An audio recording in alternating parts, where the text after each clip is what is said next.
क्षेत्र जो है, अंचल का क्षेत्र जो है वो दरभंगा मधुबनी वाला क्षेत्र होता है। और यहाँ जो बताए हैं ये मंजीत जो बनाए हैं वो दरअसल क्या पूर्णिया, सहरसा, किशनगंज वाला क्षेत्र है। ठीक है, तो इसमें क्या होगा इनकी पूरा का पूरा नंबर ही कटेगा। ठीक है, मैप वगैरह जो पिक्टोरियल रिप्रेजेंटेशन होता है ये कहीं ना कहीं मार्क्स बढ़ाने के लिए होता है, इंप्रूव करता है ये। ठीक है, बूस्ट करता है। मंजीत है लेकिन ना इस लाइव? तरीके यस सर, यस सर। नहीं सर, मतलब वो हम बोले ना, मतलब हम कहीं पढ़े थे कि मतलब वो मधुबनी के क्षेत्र के साथ साथ ना पूर्णिया और ये कटिहार वाले रीजन में भी थोड़ा बहुत मतलब मधुबनी पेंटिंग का विस्तार हुआ था, इसलिए मतलब मैप में हम उस जगह भी कुछ कर दिए थे। अच्छा चलिए देखिए, एक एक और हम आपको बड़ी गलती बताते हैं मंजीत, है ना। इसमें देखिए आपको यस क्या सर। है, एप्लीकेशंस ऑफ सुपर कंप्यूटर और एआई इन मॉडर्न सोसाइटी लिखना था। ठीक है, अब देखिए ये जो क्वेश्चन दिया गया था आप लोगों को बनाने के लिए, ये अभी जो है हमारा सेक्शन आर्ट एंड कल्चर का चल रहा था। ठीक है, लेकिन फिर भी हम लोगों ने इसमें साइंस एंड टेक का एक क्वेश्चन दिया, दो क्वेश्चन दिया, और ये बहुत सिंपल क्वेश्चन दिया था हम लोगों ने। ठीक है, ये क्लास 8th 9th 10th इन सब में जो कंप्यूटर के स्टूडेंट होते हैं, उस क्लास में जो कंप्यूटर पढ़ते हैं उस लेवल का क्वेश्चन था। ठीक है, आपको भूमिका देने की कोई जरूरत नहीं थी। क्वेश्चन क्या है, क्वेश्चन है मॉडर्न सोसाइटी में उसका क्या एप्लीकेशन है। एप्लीकेशन मतलब वो कहाँ यूज हो रहा है, कहाँ कहाँ उसका यूज। प्रयोग किया जा सकता है कि नहीं। आप अगर इसमें भूमिका देना भी चाहते थे तो आप एक दो लाइन में आप बता सकते थे कि ये सुपर कंप्यूटर क्या होता है। ठीक है, इतना जानने की कोई जरूरत नहीं, क्योंकि आपका मेन पोर्शन क्या है, एप्लीकेशन। नंबर किस पे मिलेगा, यस। एप्लीकेशंस लिखने पे मिलेगा। ठीक है ना। सर ये कब किस, ओके, ये सब बताया जाएगा आपको, है ना, रागनी में थोड़ी देर में। ठीक है, तो एप्लीकेशन जो है सुपर कंप्यूटर का, अगर आप ये लिख रहे हैं आप अभी, है ना, एक और हम आपको रूल बताते हैं, जितने भी लोग हैं ध्यान रखिए। जब पॉइंट में आंसर लिखना हो ना, तो एक रूल आता है 5 फिंगर्स रूल। ठीक है, 5 फिंगर्स रूल क्या होता है, आप गौर करेंगे कि आपके हाथ में जो 5 उंगलियां हैं उसमें से सबसे ज्यादा यूज आप किसका करते हैं। ठीक है, और सबसे कम यूज किसका करते हैं। ठीक है ना, तो जो सबसे छोटी वाली उंगली होती है वो सबसे कम यूज आता है, सबसे ज्यादा यूज थंब का होता है। ठीक है, तो यही जो है आपको पॉइंट बनाने में भी ध्यान रखना होगा। ध्यान क्या रखना है कि आपका पहला पॉइंट जो है वो आपका थंब होना चाहिए। मतलब क्या, सबसे इंपॉर्टेंट पॉइंट वो होना चाहिए, वो कुछ इस तरीके का ऐसा पॉइंट होना चाहिए कि दूसरे तीसरे चौथे पांचवे इन सारे पॉइंट्स को, है ना, वो हेल्प करे। जैसे थंब है ना, वो लिखने में जब हेल्प करता है तो ये इंडेक्स फिंगर का हेल्प ले लेता है। ठीक है, यानी सबसे इंपॉर्टेंट कौन सा होगा, थंब पॉइंट। कई बार क्या होता है ना कि लोग पॉइंट जब लिखते हैं तो पहला पॉइंट कुछ ऊट पटांग लिख देते हैं, जो उनके मन में आता है लिख देते हैं, और फिर बाद में सेकंड पॉइंट से वो कुछ उनको बढ़िया याद आता है तो वो लिखते हैं। अब इसमें क्या होगा ना कि कॉपी चेक करने वाले को समझ में आ जाता है कि नहीं। तो आप इसको थोड़ा, आपको एक यस। सेकंड 2 सेकंड टाइम लेना है तो ले लीजिए, लेकिन पहला पॉइंट जो है उसको, मिनट कॉपी एनालिसिस सर। ठीक है, तो उसमें क्या है ना कि आप थोड़ा टाइम ले लीजिए, लेकिन पहला पॉइंट जो है ना वो इस तरीके का लिखिए कि बहुत प्रभावशाली लगे, है ना। मतलब आगे का 2 3 पॉइंट पढ़ने का जरूरत ही ना पड़े, ऐसा कोई पॉइंट लिखिए। ठीक है ना, तो इसका, और ऊपर से सोचिए एप्लीकेशंस ऑफ सुपर कंप्यूटर, आज का पूरा दुनिया ही सुपर कंप्यूटर की तरफ बढ़ रहा है ना। एजुकेशन में है, साइंटिफिक क्षेत्र में है, स्पेस में यूज हो रहा है, कहाँ नहीं हो रहा है, मौसम के उसमें हो रहा है ना, मौसम के क्षेत्र में। ठीक है, डिजास्टर मैनेजमेंट में यूज हो सकता है, हर जगह हो सकता है। अब इसमें आप पॉइंट लिखे हैं तो मात्र 4 पॉइंट लिख के छोड़ दिए हैं। फिर आर्टिफिशियल इंटेलिजेंस कहाँ यूज नहीं हो रहा है, 3 पॉइंट 4 पॉइंट में खत्म कर देते हैं। ठीक है, उसमें भी सर टाइम तो मैनेज नहीं हो पाया था इसलिए। हाँ, तो यही अब देखिए इसमें हम आपको बताते हैं, एप्लीकेशंस लिखना था, है ना, किस किस क्षेत्र में एआई का यूज हो रहा है। अब आप ये जो पॉइंट हम लिखे हैं ना, इसके जगह पे हम आप लोगों को एक तरीका बताते हैं। सिंपल लिख देते एप्लीकेशंस ऑफ एआई, ऐसे गोल घेर देते। ठीक है, और 1 2 3 4 5, ठीक है, और 6। अब देखिए ऐसा बनाने में ना फायदा क्या है, जब गोला बनाएंगे ये लाइन वाइन खींचिएगा ना, तब तक दिमाग में एक दो पॉइंट आ जाएगा, फिर यहाँ से लिखना शुरू कीजिए, दूसरा पॉइंट, तीसरा। ठीक है, अगर आप सोचिए आपको अगर 4 ही पॉइंट याद है तो एक पॉइंट यहाँ लिखे, दूसरा यहाँ लिखे, तीसरा यहाँ लिखे, चौथा यहाँ लिखे। ठीक है, जैसे ही 4 पॉइंट लिखे, पांचवा याद आ जाएगा, यहाँ घुसा दीजिएगा, छठा यहाँ घुसा दीजिएगा। यानी ये और आपको हेल्प ही करेगा आपके, एक तो आपका कॉपी खूबसूरत बनाएगा। ठीक है, दूसरा भरा भरा भी लगेगा, तीसरा आपको रिकॉल करने में भी आपको हेल्प करेगा, है ना। जैसे जैसे रिकॉल होता जाएगा, 7वां पॉइंट याद आया लिख दिया, 8वां याद आया यहाँ लिख दिए। ठीक है, तो ये आपको बेनिफिट करेगा, इन सारी चीजों का आप लोग थोड़ा ध्यान दें। ठीक है, यहाँ पे ये क्वेश्चन जो था कंप्यूटर और एआई और सुपर कंप्यूटर वाला, इसमें आपको कम से कम 5-5 पॉइंट लिखना चाहिए था, 6-6, तब तो नंबर मिलता ना। हमेशा याद रखिए, पॉइंट में अगर लिख रहे हैं तो 2 पॉइंट पे 1 नंबर मिल सकता है, और 1 पॉइंट अगर बहुत अच्छा लिख दिए तो 1 पॉइंट पे 1 नंबर मिल सकता है। ठीक है, ये सारी बारीकियां हैं, इन सारी चीजों का आप लोग ध्यान रखिए। देखिए देखिए, यहाँ लिख भी दिया गया था, कुछ और पॉइंट्स देने हैं आपको। ठीक है, यस ओके, ठीक है। अब कोई सर, और ये कॉपी देखा कॉपी में जो है? मतलब एक एक में सर एक मेरा, फिंगर वाला जो सिंबल बनाते हैं, तो वो तो जी, बना सकते हैं कि वो अलाउ नहीं है बनाना? देखिए अभी तो आप लोग शुरुआत कर रहे हैं तो इसलिए कुछ नहीं बोला जा रहा है, लेकिन क्या होता है ना, बीपीएससी ने वहाँ अपने गलती से बन जाता है, कई बार क्या होता है ना, आदत हो जाता है। तो अगर आपका आदत हो गया है तो हम्म, एरो अगर बन जा रहा है आपसे, तो उसी को ऐसे गोल बना दीजिए। ठीक है, ठीक है ना, और ओके धीरे धीरे कोशिश कीजिए कि ये आदत आपका छूट जाए। ओके, चलिए आप किन्हीं और की कॉपी देखते हैं। सर में लिख देते हैं। नीचे है सर, सबसे नीचे में फर्स्ट। ठीक है, एक चीज देखिए, इसका, ये सर उसको नीचे थोड़ा सा स्क्रॉल करेंगे, जहाँ यहाँ उन्होंने लिखा है विकास कुमार सिंह सेकंड टेस्ट। जी सर, यहाँ ऊपर है। हाँ, उसको उसको वो दिखाइए ना, वो वाला नहीं सर, ये पीडीएफ में भी इन्होंने अच्छा, नाम लिखा है। बिल्कुल बिल्कुल, हाँ यहाँ ऊपर देखिए, ऊपर ये लिखा हुआ ये है। देखिए, जब भी आप कॉपी सबमिट करें तो इसी तरीके से, जैसे विकास कुमार सिंह सेकंड टेस्ट इन्होंने लिखा है, अपना नाम इंग्लिश हिंदी जिसमें भी आपको लिखना हो उसको लिख दें, ताकि आपकी कॉपी आपको ग्रुप में खोजने में आसानी होगी, साथ के साथ टीचर को भी पता रहेगा कि ये कौन सी कॉपी है, किसकी कॉपी है, कौन से लड़के का कॉपी है। इसी तरीके से हर टेस्ट में अपना आप लोग मेंशन कर दिया करेंगे टेस्ट के देखिए इससे साथ। 2-3 चीज हम्म, जी सर, जी बोला जाए। बताएं सर। जी देखिए, इससे क्या होगा ना, आप लोग अगर नाम लिख देंगे, अभी तो हम लोग शुरू ही कर रहे हैं, है ना, मतलब अभी हम सुन रहे थे, सर से हमारी बात हुई थी तो बता रहे थे काफी आप लोग परेशान करते हैं, कुछ लोग काफी परेशान कर रहे हैं। ठीक है, देख रहे हैं धीरे धीरे राइटिंग से भी पद याद आ जाता है कि अच्छा ये उनकी कॉपी है कि नहीं। तो थोड़ा आप लोग भी अपनी तरफ से हेल्प कीजिए, थोड़ा नाम लिख दिया कीजिए, पीडीएफ बना रहे हैं तो उसको बनाइए ठीक से। अच्छा, कॉपी जैसे आप स्कैन करते हैं तो वहीं कॉर्नर में जो है, पेज के लास्ट में पे 1 2 3 4 ये भी कर दिया कीजिए। ठीक है, उससे क्या होता है ना, पता चलता है कि कंटिन्यूटी में है आपका कॉपी। ठीक अब है, देखिए, पीडीएफ दो बनाने के बातें बाद हैं। आपको एक, जी सर, जब आप पीडीएफ बनाएं तो हर पीडीएफ ये सीधा वर्टिकल नहीं रहना चाहिए। कुछ होता है क्या, कुछ पेज आपका हॉरिजॉन्टल हो जाता है।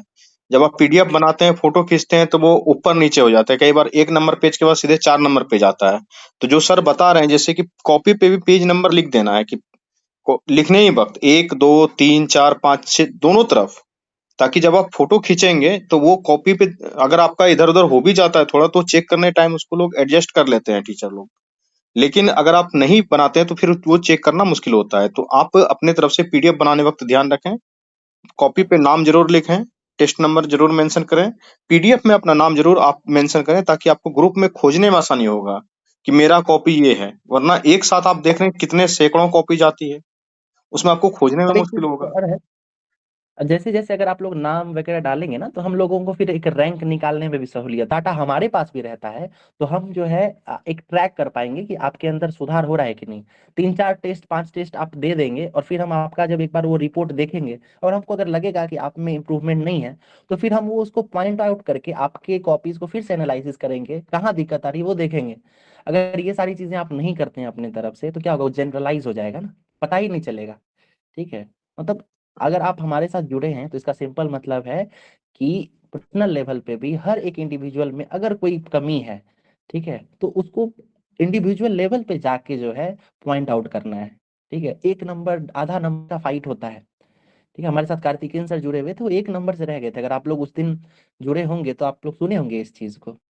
ठीक है, फाइट इतना बारीक होता है। फाइनल नंबर, मेरिट लिस्ट में 1 मार्क्स से वो रह गए थे, वरना 3 साल पहले वो ऑफिसर बने हुए रहते। वैसे वो तो बहुत पहले हो गया जॉब बाद में उनका, और अभी बीपीएससी में ऑफिसर रही, आप जानते ही हैं। देखिए, तो विकास आप जो ये कॉपी लिखे हैं इसमें बढ़िया लिखे थे, शॉर्ट में जितना होना चाहिए था उस तरीके से जा रहे थे। ठीक है। इसका मधुबनी क्षेत्र जरा देखें सर। जी इनका ठीक है ना, यहाँ देखिए मधुबनी। ठीक है, उसके बाद इसमें आप ध्यान दीजिए, जब आप संथाल विद्रोह का क्वेश्चन लिख रहे हैं, याद रखिए कि ये यूपीएससी नहीं, बीपीएससी का एग्जाम है। ठीक है, बीपीएससी का एग्जाम है, यानी बिहार से संबंधित क्वेश्चन ही दिया जाता है, प्रकृति वैसी होती है। तो जब आप मैप बनाइएगा तो मैप में कोशिश कीजिए कि अगर बिहार से रिलेटेड उसमें चीजें दिखानी है तो आप बिहार ही बनाएं। ठीक है, क्योंकि मैक्सिमम लोग वो बिहार ही बनाएंगे। ठीक है। और उसमें अगर आप भारत का नक्शा बना देंगे, अब आप खुद सोचिए कि भारत का नक्शा बनाए हैं, कि ये जगह दामने कोह का है क्या? ये तो वेस्ट बंगाल हो गया, है कि नहीं? तो ये सारी गलतियां, थोड़ी थोड़ी बारीकियां हैं, इसको बचना। इसीलिए यहाँ पे आपको बगल में इंडिया का, सॉरी, बिहार का मैप, साथ में झारखंड दिखा दिया गया है। ठीक है, तो आगे से आप इसका ध्यान दीजिएगा। ठीक है। अभी देखिए आप जी लोगों सर। के कॉपी में बहुत ज्यादा चीजें नहीं लिखी जाती हैं। वही बात है कि शुरुआती दौर है, प्रोत्साहित किया जाता है, लेकिन धीरे धीरे जहाँ पे देखिए ब्लंडर्स कर रहे हैं, वहीं वहीं पे रिमार्क किया गया है। ठीक है। जैसे जैसे जो है आगे बढ़ता जाएगा टेस्ट सीरीज, ठीक है, फिर इसको थोड़ा और स्ट्रिक्टली मार्किंग किया जाएगा, स्ट्रिक्टली चेक किया जाएगा। ठीक है ना? उसके बाद देखिए आगे आप लोग, आप ठीक लिखे थे, कुछ एक दो क्वेश्चन आप शायद छोड़ दिए थे पूरा, है ना? जैसे देखिए इनका ये कितना बढ़िया है। एक छोड़े थे सर, लास्ट वाला। बिल्कुल, इसीलिए नंबर घटा था, हमको याद है। सुपर कंप्यूटर पे देखिए ये आप लिखे हैं तो कितना सारा पॉइंट लिख दिए हैं। उसी तरह के एआई का अनुप्रयोग देखिए, यही चीजें अभी बता रहा था, है ना? तो यही सारी चीजें क्या होता है, किनका है कॉपी है? विकास, जी सर। है ना? विकास। तो आप खुद याद कीजिए, जब आप ये लिखेंगे, ये सब डायग्राम बनाने में और मार्किंग वार्किंग करते करते पॉइंट याद आ जाते हैं, है ना? और देखिए इस जी सर। तरीके से पिक्टोरियल बनाने का ना एक फायदा और हम बताते हैं, कि अभी जब हम आपको वो हैंड फिंगर्स रूल बता रहे थे, थंब रूल बता रहे थे, उसमें क्या होता है ना, कि जब आप पॉइंट स्टेटमेंट में लिखते हैं ना, तो पहला पॉइंट आपको बहुत जोरदार लिखना होता है ना। लेकिन अगर आप ये बादल बना के अगर पिक्टोरियल वे में बनाएंगे, तो आप इसी में बताइए, तो पहला पॉइंट कौन सा है, लास्ट पॉइंट कौन सा है, पता ही नहीं चलेगा। तो आप इससे भी बच जाएंगे, है कि नहीं? ये सारी चीजें फायदा देंगी आपको। उसके बिरसा आंदोलन के मुख्य उद्देश्य क्या थे, और विदेशी साथी के, ये आप बनाए थे। इसके बाद हमको याद आ रहा है कि आप इसमें कई चरणों में बांटे थे। बिल्कुल देखिए, जैसे एक चीज और याद रखिएगा विकास, जैसे आपने चरणों में जब बांटा था, 3 चरण में, तो कोशिश कीजिए कि प्रथम चरण लिख के और फिर थोड़ा स्पेस छोड़ दे, और फिर अपना आंसर लिखिए। अब देखिए क्या हुआ कि आप जहाँ कहाँ चरण पे आप सर चेंज कर, स्पेस? जैसे आपने ये प्रथम चरण लिखा है ना, चरण, ठीक है, जी सर। चरण लिख के एक डैश देके और वहां आगे स्पेस छोड़ दीजिए, यहाँ कुछ मत लिखिए। ठीक है, और फिर यहाँ नीचे से लिखिए, ताकि क्या जी होगा ना, सर। कि आपका आंसर सही तरीके से क्या हुआ, बायफरकेट हो गया है। तो जो चेक करने वाला है उसको एग्जैक्ट पता है कि आपके दिमाग में आंसर का बेहतरीन खाका बना हुआ था, है कि नहीं? अब देखिए हमको जी। अलग से ये पॉइंट करना पड़ा, चरण एक यहाँ हम खुद किए ढूंढ के, फिर दूसरे चरण में, फिर तीसरे चरण में। तो ये सारी चीजें आपको आपको करके देनी है। ठीक है, ये सहूलियत जो है आपको देना है। ठीक है, एग्जाम जो आपका जो कॉपी चेक जी करेगा, सर। आप अपने तरफ से क्या फायदा दे रहे हैं उसको, उसके पास 20,000 कॉपी है। ठीक जी सर। है ना? ये सारी चीजें आपको ध्यान देनी है। ऊपर से आपको जो है इंपॉर्टेंट लाइंस जो है आपके, उसको आपको अंडरलाइन करना है। इंपॉर्टेंट लाइंस क्या होता है, हम वो समझाते हैं। ठीक है, जैसे संथाल विद्रोह वाला जो टॉपिक है, ठीक है, इसमें इंपॉर्टेंट लाइन कौन कौन सा, इंपॉर्टेंट वर्ड कौन कौन सा है, ये समझिए। कुछ कुछ वर्ड जो है ना, वो आप हर आंसर में यूज कर सकते हैं। यहीं पर संथाल अगर मुंडा भी रहता, तो वहां पे भी आप औपनिवेशिक शासन, है ना, ये सारी बातें यूज करते, सशक्त विद्रोह, वो सब यूज ही करते। लेकिन यहाँ पे क्या साल जो है 1855-56, क्या ये मुंडा में भी होता क्या? नहीं होता, है कि नहीं? ये सिर्फ संथाल के लिए है। तो जैसे ही इस तरीके का कोई पॉइंट मिलता है, आप उसको अंडरलाइन करें। दामने को, क्या ये किसी और आंसर में यूज हो पाएगा क्या, ये वर्ड? नहीं हो सकता ना। ये स्पेशलिटी है इस क्वेश्चन की, तो आप इसको अंडरलाइन करेंगे। भागलपुर से सिंहभूम का क्षेत्र, इसको अंडरलाइन करें। ठीक है, इसके अलावा देखिए, कारण में कहीं दीकू वर्ड लिखे हैं, तो आप उसको अन कीजिए, क्योंकि वो वर्ड स्पेशलाइज्ड है। ठीक है, वो खास प्रकार के क्षेत्र, खास प्रकार के लोगों के लिए जनजातीय लोग यूज करते थे, इसलिए आपको उस वर्ड को अंडरलाइन करना होगा। खुटकट्टी, मांझी व्यवस्था, है ना, इन सबको आपको अंडरलाइन करना है। ठीक है, दरोगा की हत्या, क्योंकि ये तत्कालीन कारण है ना, तो इसको आपको अंडरलाइन करना है। दमनिको हो गया, ये सब इस तरीके का कोई शब्द है ना वो।